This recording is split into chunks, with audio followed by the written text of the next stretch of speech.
देखो बेटा, हम जो बात कर रहे हैं ना, आज हम बात करेंगे किसकी? Treatment of fixed assets and investment की।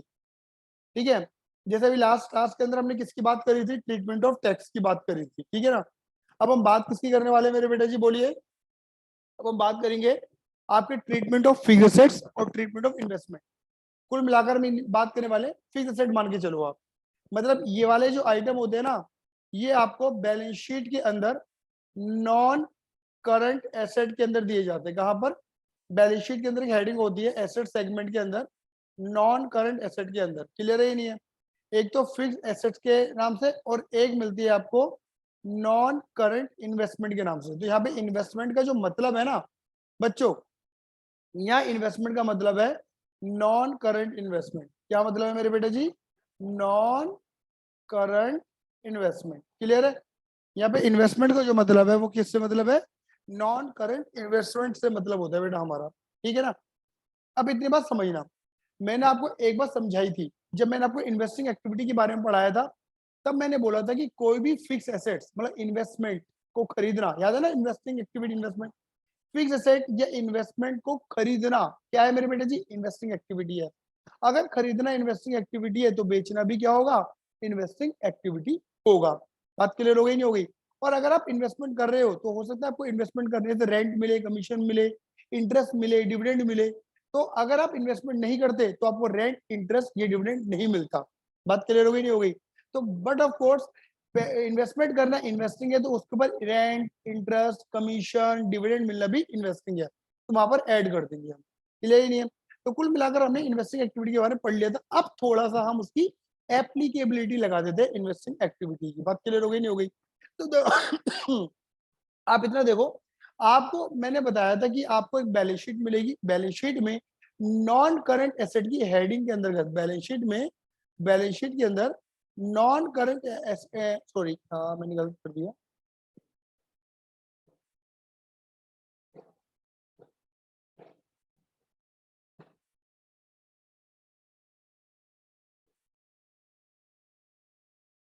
बैलेंस शीट में, बैलेंस शीट में, अबे यार, बैलेंस शीट में नॉन करंट एसेट की हेडिंग के अंतर्गत आपको इन्वेस्टमेंट या कई तरीके की फिक्स एसेट्स दी जा सकती है। फिक्स एसेट में जैसे प्लांट, मशीनरी, लैंड, बिल्डिंग, ये सब मिल सकता है आपको। क्लियर ही नहीं है? तो एक बात समझिए ना, आपको मैंने बताया था कि बैलेंस शीट में 2 साल का डेटा मिलेगा। एक मिलेगा आपको प्रीवियस ईयर का और एक मिलेगा आपको करंट ईयर का, यानी कि पिछले साल वाला डेटा और इस साल वाला डेटा। आपको हमेशा क्या करना है? प्रीवियस ईयर से करंट ईयर की ओर देखना है। अगर खाली इंफॉर्मेशन, एसेट की इंफॉर्मेशन खाली बैलेंस शीट के अंदर गिवन है, अगर एसेट वाली इंफॉर्मेशन कहाँ गिवन है? बैलेंस शीट के अंदर गिवन है, हाँ है ना? मतलब और कोई एडिशनल इंफॉर्मेशन, कोई भी बैलेंस शीट के बाहर इंफॉर्मेशन गिवन नहीं है, तो तुम्हें क्या करना है? कॉमन सेंस लगाना जरा। देखो, आप प्लांट एंड मशीनरी को देखो, सिर्फ ऐसे ओरली हो जाएगा। आप प्लांट एंड मशीनरी को देखो, सारे बच्चे देखना। प्लांट एंड मशीनरी हो क्या रही है? 8.5 से 10 लाख रुपए हो रही है। क्या हो रही है मेरे बेटे जी? 8.5 से 10 लाख रुपए हो रही है। तो प्लांट एंड मशीनरी बढ़ रही है। जोर से बोलो, plant and machinery. Plant and machinery क्या हो रही है मेरे बेटे जी? बढ़ रही है। तो प्लांट एंड मशीनरी कब बढ़ेगी? जब प्लांट मशीनरी खरीदोगे या बेचोगे? बताओ फटाफट से, प्लांट मशीनरी खरीदोगे या बेचोगे? एसेट कब बढ़ती है? जब खरीदते हो या बेचते हो? बोलो, जब कोई तो। जब खरीदते हैं। खरीदते जब हैं। खरीदते हैं। हाँ ये ना? तो ऑब्वियस बात है, हम पे एक स्कूटी थी, 2 स्कूटी हो गई। कब? जब एक स्कूटी और बाय करी। तो यानी कि अगर प्लांट मशीनरी बढ़ रही है तो हम इसका मीनिंग निकालेंगे कि भाई हमने करा क्या है? हमने 1.5 लाख रुपए की प्लांट मशीनरी और खरीदी है। खरीदने का मतलब होता है हमारा purchase, purchase of plant machinery, purchase of plant machinery. Fix asset खरीदना कौन सी एक्टिविटी है हमारी? इन्वेस्टिंग एक्टिविटी है। तो आप इन्वेस्टिंग एक्टिविटी के अंतर्गत क्या कर दोगे? माइनस कर दोगे। माइनस क्यों करना है? क्योंकि परचेज करने से पैसा जाएगा, जाएगा तो माइनस, क्योंकि हमें तो पैसे का आना और पैसे का जाना देखना है। इसी प्रकार से तुम ये देखो, तुम्हारी जो इन्वेस्टमेंट है, इन्वेस्टमेंट कितनी है? 40 से 1 लाख हो रही है। 40 से 1 लाख हो रही है, यानी कि तुम्हारी इन्वेस्टमेंट भी क्या हो रही है मेरे बेटा जी? बढ़ रही है। तो इन्वेस्टमेंट कब बढ़ेगी? जब तुम इन्वेस्टमेंट और खरीदोगे। इन्वेस्टमेंट खरीदना क्या कहलाएगा तुम्हारा? Purchase of investment. क्या कहलाएगा मेरे बेटा? Purchase of investment. क्लियर ही नहीं है? तो तुम परचेज ऑफ इन्वेस्टमेंट क्या करोगे मेरे बच्चे, इन्वेस्टिंग एक्टिविटी के अंदर क्या कर दोगे मेरे बेटे जी, लेस कर दो, क्योंकि परचेज करने से क्या होता है, पैसा जाता है। अगर तुम जमीन की बात करोगे तो देखो जमीन पहले कितनी 2 लाख की थी, अब 1 लाख की हो गई, यानी कि तुम्हारी जमीन क्या हो रही है, 2 से 1 हो रही है, जमीन घट रही है। जमीन कब घटेगी, एसेट कब घटेगी, जब बेचेंगे। तो जमीन का घटना 1 लाख रुपए, इसे तुम क्या बोलोगे मेरे बेटे जी, sale, sale of land, sale of land. बात क्लियर हो गई नहीं हो गई, आई बस में नहीं आई, सेल ऑफ लैंड क्लियर है नहीं है। इसे तुम क्या करोगे, इन्वेस्टिंग एक्टिविटी के अंतर्गत क्या कर दोगे, ऐड कर दोगे, क्योंकि सेल करने से पैसा आएगा। ठीक है, तो जब आप बड़ी सी सीएफएस बनाओगे तो बड़ी सी सीएफएस में छोटे से स्पेस होता है किसका, एक छोटा सा स्पेस होता है किसका, इन्वेस्टिंग एक्टिविटी का। बात क्लियर हो गई। तो वहां पर आप यहाँ पर देखो लिखोगे क्या, मैं लिख के दिखा रहा हूँ आपको,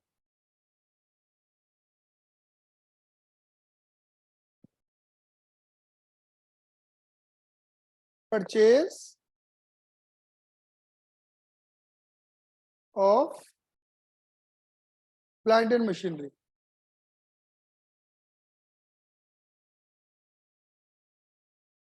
1.5 लाख रुपए, माइनस, माइनस पता है कैसे दिखा रहे हैं, ब्रैकेट में। फिर यहाँ लिखेंगे परचेज ऑफ इन्वेस्टमेंट, कैसे दिखाओगे भाई, माइनस में कितना, 60, क्लियर है। और सेल ऑफ लैंड, 1 लाख रुपए प्लस में दिखाओगे, तो यहाँ पे आपका आंसर निकल के बाहर आ जाएगा। बताना, ये तो 2 10, तो नेगेटिव का आंसर निकल कर आया तुम्हारा कितना, 1,10,000 रुपये। बात क्लियर हो गई, ये तुम्हारा नेगेटिव का आंसर है।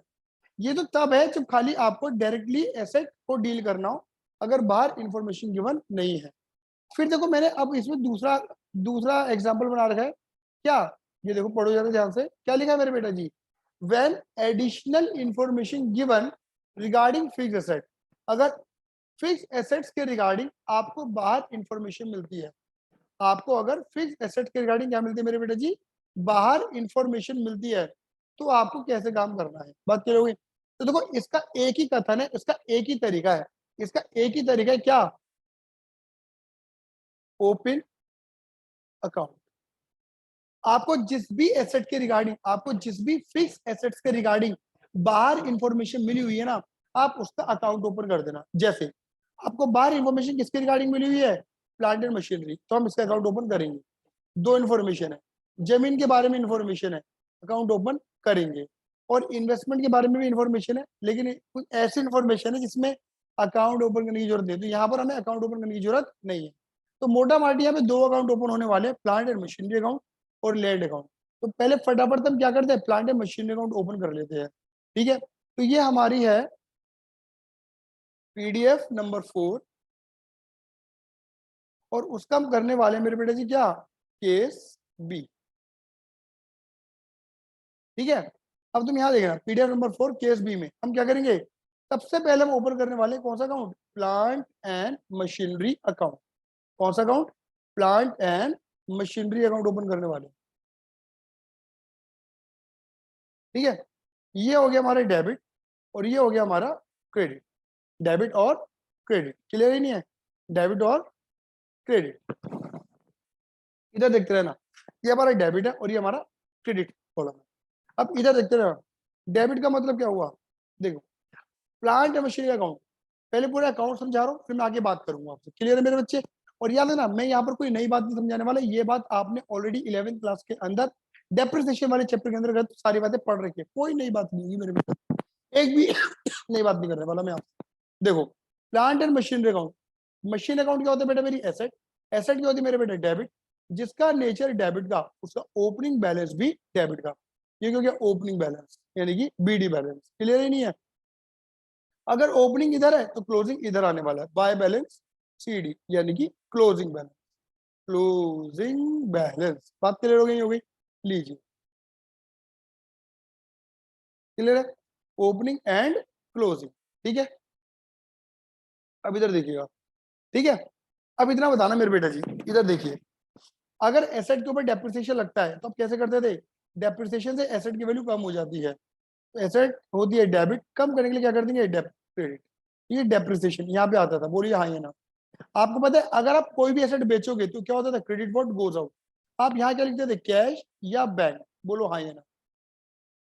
और ये होती थी तुम्हारी सेल, क्या होती थी मेरे तुम्हारी बेटे, ये सेल होती थी। क्लियर है।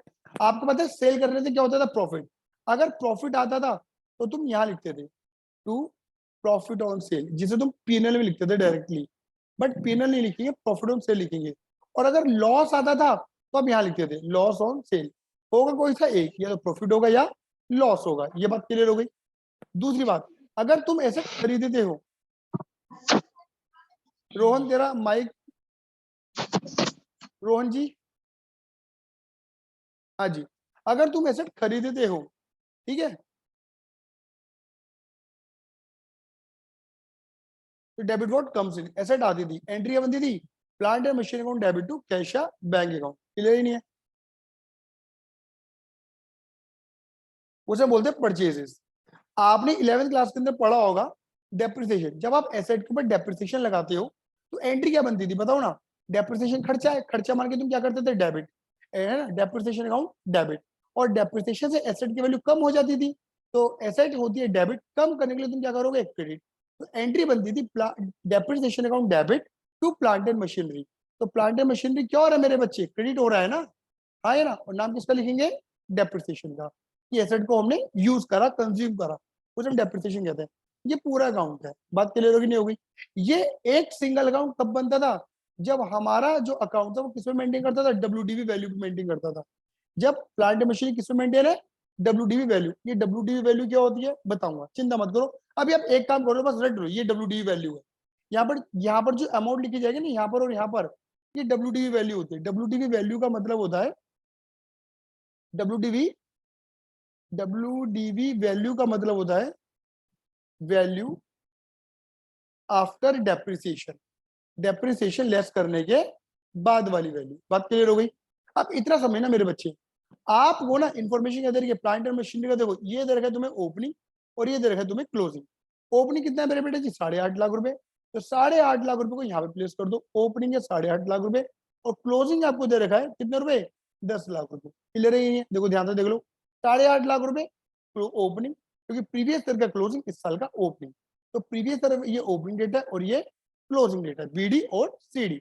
अब देखो नीचे इंफॉर्मेशन क्या दे रखी है, depreciation charge on plant and machinery. Plant and machinery में कितना डेप लगाया बेटा आपने, 50,000 का। तो डेप्रिसिएशन को यहाँ पुट कर देंगे, लो जी लो, ले लो ले लो ले लो, 50,000 का हमने क्या लगा दिया मेरे बेटे जी, डेप लगा दिया। फिर नीचे एक इन्फॉर्मेशन और दे रखी है कि plant and machinery with a book value. बेटा पता है क्या है, book value is nothing. Book value जो मैंने बोला ना, डब्ल्यू वैल्यू, ये वही होता है।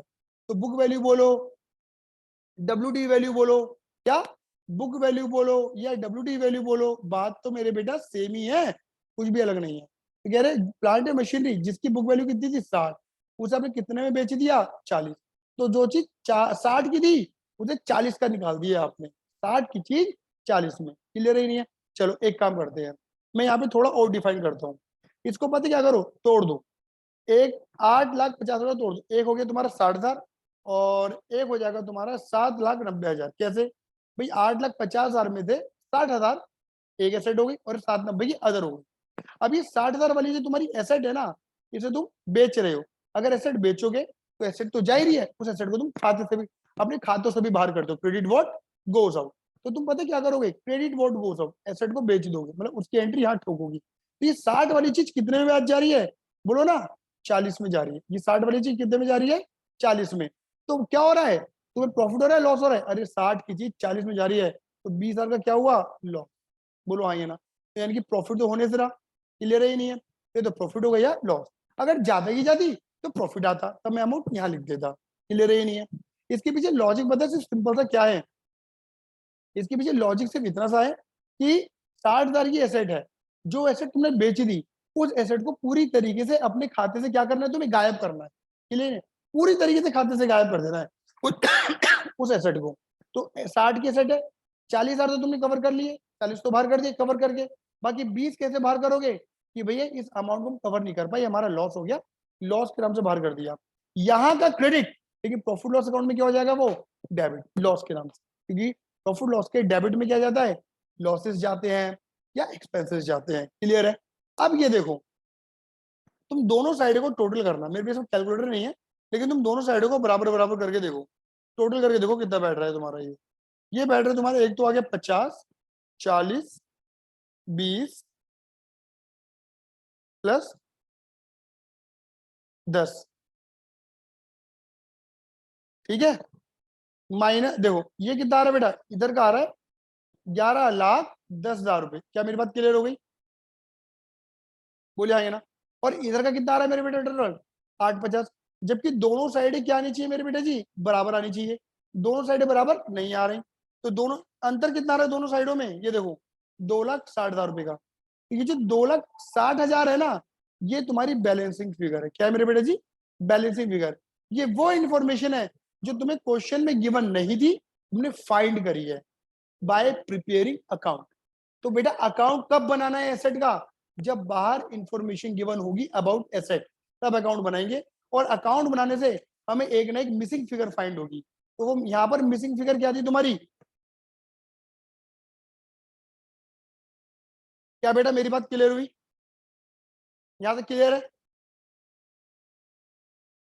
अब देखो, तुम्हें क्या करना है,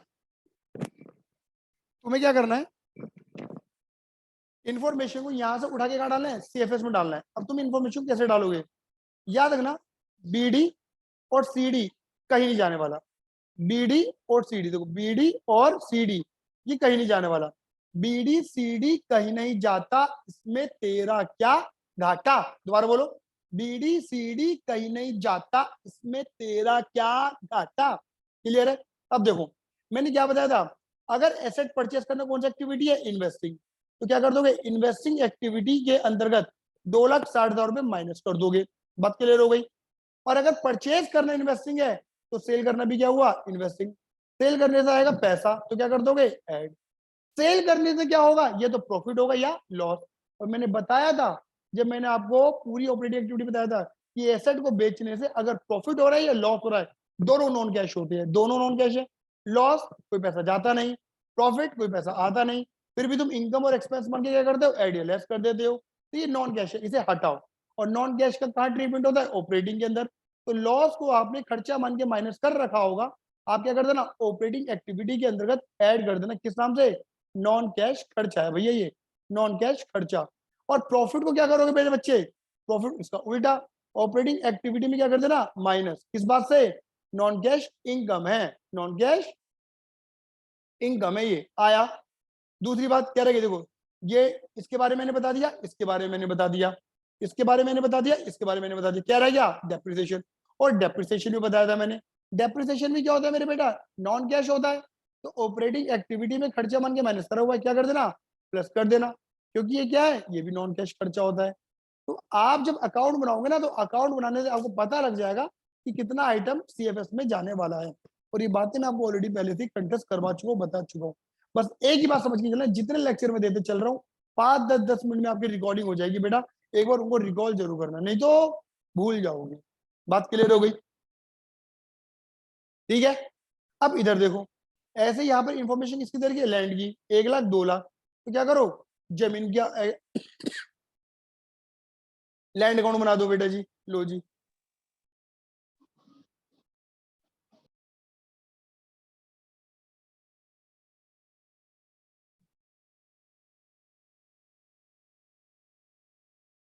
डेबिट क्रेडिट, बात क्लियर हो गई? अब देखो अगेन भाई, लैंड क्या है बेटा, एसेट। एसेट क्या होती है मेरे बेटा जी, डेबिट।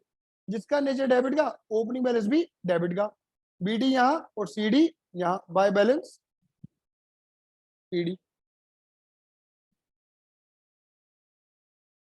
अब ये देखो, देखो अगेन भाई, ओपनिंग कितना है, 2,00,000, और क्लोजिंग कितना है, 1,00,000। चलो जी, ओपनिंग दे दिया आपको 2,00,000, और क्लोजिंग कितना दे दिया आपको, 1,00,000।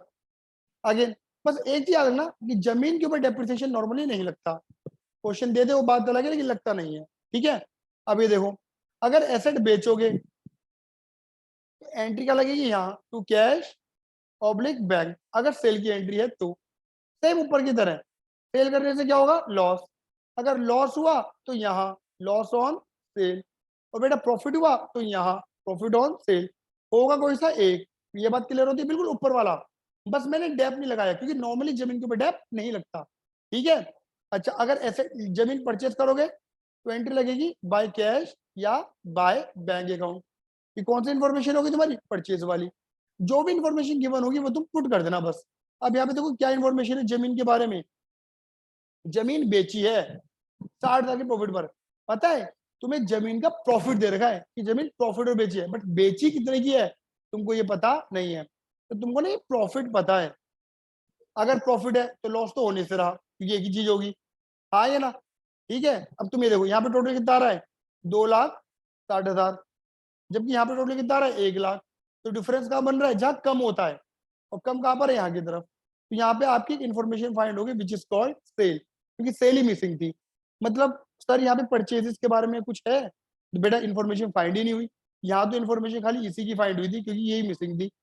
परचेज के बारे में कुछ बताया नहीं तो क्या मानेंगे, अगेन जीरो। हाँ, अगर डेबिट में इंफॉर्मेशन निकलती तो वो बट ऑफ कोर्स परचेज की इंफॉर्मेशन होती। अब अगेन यहाँ से क्या करेंगे, सीएफएस बनाएंगे। ये इन्फॉर्मेशन कहाँ डालेंगे, सीएफएस में डालेंगे। तो क्या बोलेंगे, बीडी और सीडी कहीं नहीं जाएगा, बीडी सीडी कहीं नहीं जाएगा। क्लियर ही नहीं है, बीडी सीडी कहीं नहीं जाता, इसमें तेरा क्या घाटा।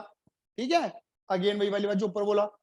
फिर अगर परचेज कर रहे हो लैंड, फिक्स एसेट परचेज करना क्या हुआ, इन्वेस्टिंग। तो इन्वेस्टिंग एक्टिविटी में क्या कर दोगे, माइनस। क्लियर है, ठीक है ना। तो परचेज करना क्या होगा, इन्वेस्टिंग एक्टिविटी में प्लस, सेल करना माइनस। तो सॉरी, परचेज करना भी इन्वेस्टिंग, सेल करना भी इन्वेस्टिंग। परचेज करने से पैसा जाएगा, सेल करने से पैसा आएगा। सेल करने से क्या हुआ, प्रॉफिट या लॉस। अगर लॉस हुआ इसे तुमने खर्चा मान के क्या करा हुआ है, ऑपरेटिंग में तो माइनस करा हुआ है क्योंकि पैसा जाता नहीं है। बिना बात के माइनस हो तो क्या कर दोगे, ऐड, सेम, नॉन कैश खर्चा है। और अगर ये प्रॉफिट होता तो क्या करते, आपने इसे इनकम मान के ऐड कर दिया ऑपरेटिंग में, जबकि पैसा आता बिना बात नहीं है, बिना बात के ऐड, क्या कर दोगे, लेस, नॉन कैश।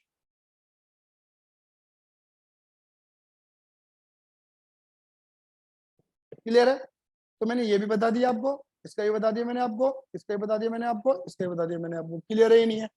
अब देखो इंफॉर्मेशन क्या लिखी है यहाँ पर, no investment was sold during the year.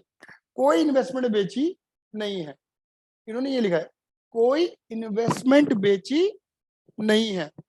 ठीक है, वैसे तो ये बात इन्होंने ना, अच्छा सही बोली है, कोई बेची तो है ही नहीं। क्यों, क्योंकि अगर कॉमन सेंस लगाएं, यहाँ मैं लिख भी देता हूँ, बल्कि ये जब पूरा सोल्यूशन कर ही रहे तो यहाँ पर भी इन्वेस्टमेंट लिखे दे रहे हैं ना। आपको इन्वेस्टमेंट जो दे रखी है ना प्रीवियस ईयर की, वो दे रखी है 40, और करेंट ईयर की आपको दे रखी है इन्वेस्टमेंट कितनी, 1,00,000। 40 और 1,00,000, ये क्लियर है। तो आपको दिख रहा होगा यार कि प्रीवियस ईयर से करेंट ईयर इन्वेस्टमेंट बढ़ रही है। इन्वेस्टमेंट कब बढ़ेगी, जब परचेज करेंगे। तो परचेज की इन्फॉर्मेशन है ना, तो सेल तो वैसे भी नहीं होने वाला। तो परचेज ऑफ इन्वेस्टमेंट, सीधी जैसे मैंने बताया था, 60,000 रुपये क्या कर दोगे, इन्वेस्टिंग एक्टिविटी में क्या कर दोगे, माइनस। बाकी फॉर्मेट वही बनाना होता है, मैंने आपको बता दिया कि अकाउंट कैसे प्रिपेयर करने हैं। क्या मेरी बात इतनी क्लियर हुई।